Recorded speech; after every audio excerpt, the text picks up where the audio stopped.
When my mother told me I was coming to UK in 2005, I had this big picture of a Big Ben. I had this big picture of London.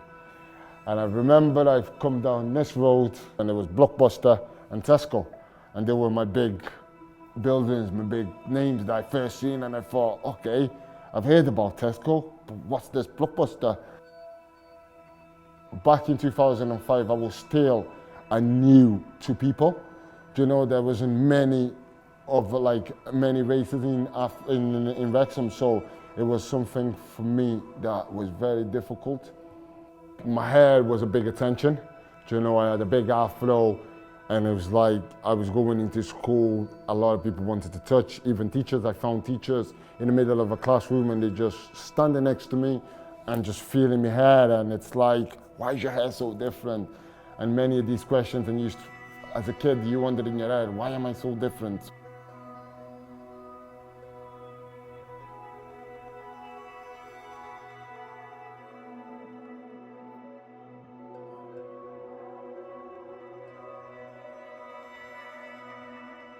Eu aprendi em São Tomé.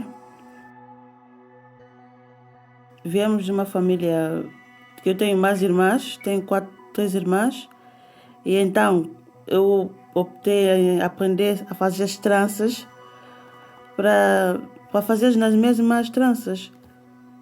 E esse foi o motivo, a motivação começou de mim mesma para aprender a fazer as tranças.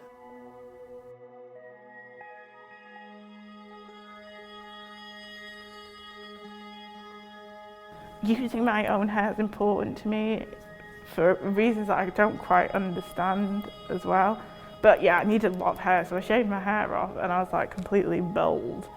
Then I was just like, I don't have to do anything. Like, there's so much that goes into Afro hair care that in some ways the more and more I think about it, isn't necessary. It's not necessary for the health of our hair. It's not necessary to protect our hair. And there's definitely the idea that we are not fine in our natural state.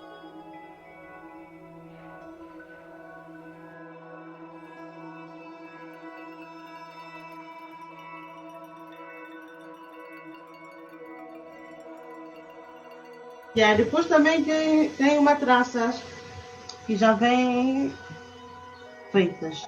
Mas é tipo crochê. Yes. E é feito com essa agulha. Essa trança para ser feita, primeiro faz-se essa trança corrida, o nabo. Depois é só aplicar. Ou posso usar também nesta? Pode ser usada também nessas. Sim, é assim. Certo.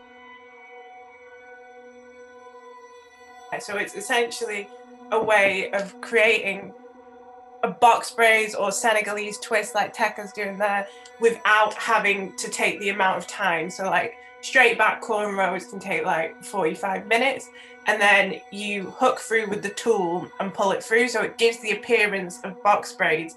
Similarly, this can be used on hair. It's also a rug making technique that I use in my art, and I use a mixture of hair and yarn for it, so there's a lot of crossover between them. So I use like the same tool too. I use it on my rugs and I use it on my hair when I have hair. So yeah, it's a latch hook, but the style is called crochet braids because there's a hook, so that's how you pull it through. I think these are also occasionally used with locks, aren't they, Rutcher? I use it for dreadlocks in case people purchase the dreadlocks ready, just like the box braids.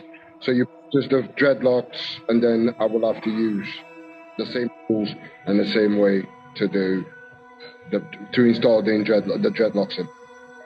Yeah, it's just interesting that there's so much crossover.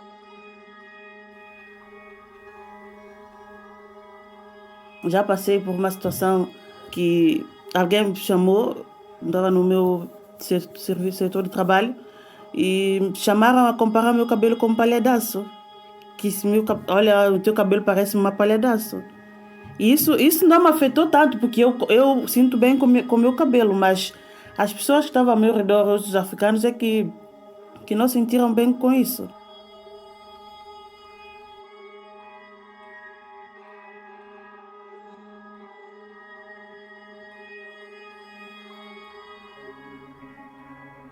I walked into many different barbers in Wrecsam and I asked for a haircut and it was impossible because the quick response was they're not trained to do African hair.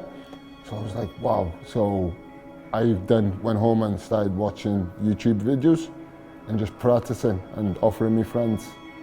So that was when I started putting more and more into practice. When I first created my logo, I used to say to people, I used to think, Wrecsam ain't buying it. That's the last place I'm going to sell it. I'm going to probably sell it in Birmingham, Liverpool, where there's a lot of people with dreadlocks. But it's crazy to say, and it's crazy to know that I walk around now and I see many people wearing, do you know what I mean? And the dreadlocks face now has a big meaning, and it's like, it's a brand that's come from Wrecsam.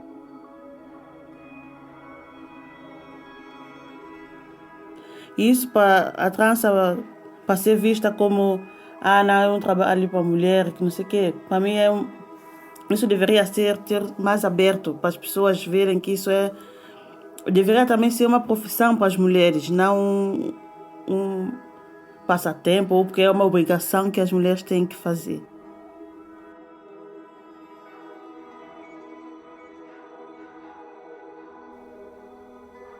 So my nine originally she grew up on a farm in Llangaffer on Anglesey, and she had learned textile craft herself as a child from, I think, my great nine and possibly a couple of my great aunties.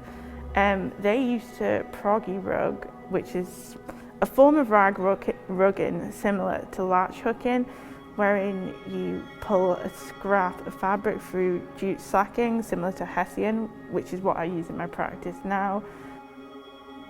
Thinking about these skills that I had myself that had been passed down to me, so both the hair, which wasn't really passed down to me, but travelled through the ages generally from woman to woman, and are usually deemed as not being creative, not being artistic, being of little value, being mindless, and not having the inherent ingenuity of stuff which is historically been associated with men, and only historically associated with men because most of the time women weren't allowed to do it. For both like the aspects of Afro hairstyling and textile, there were two things that I just thought were interesting to explore from a fine art perspective.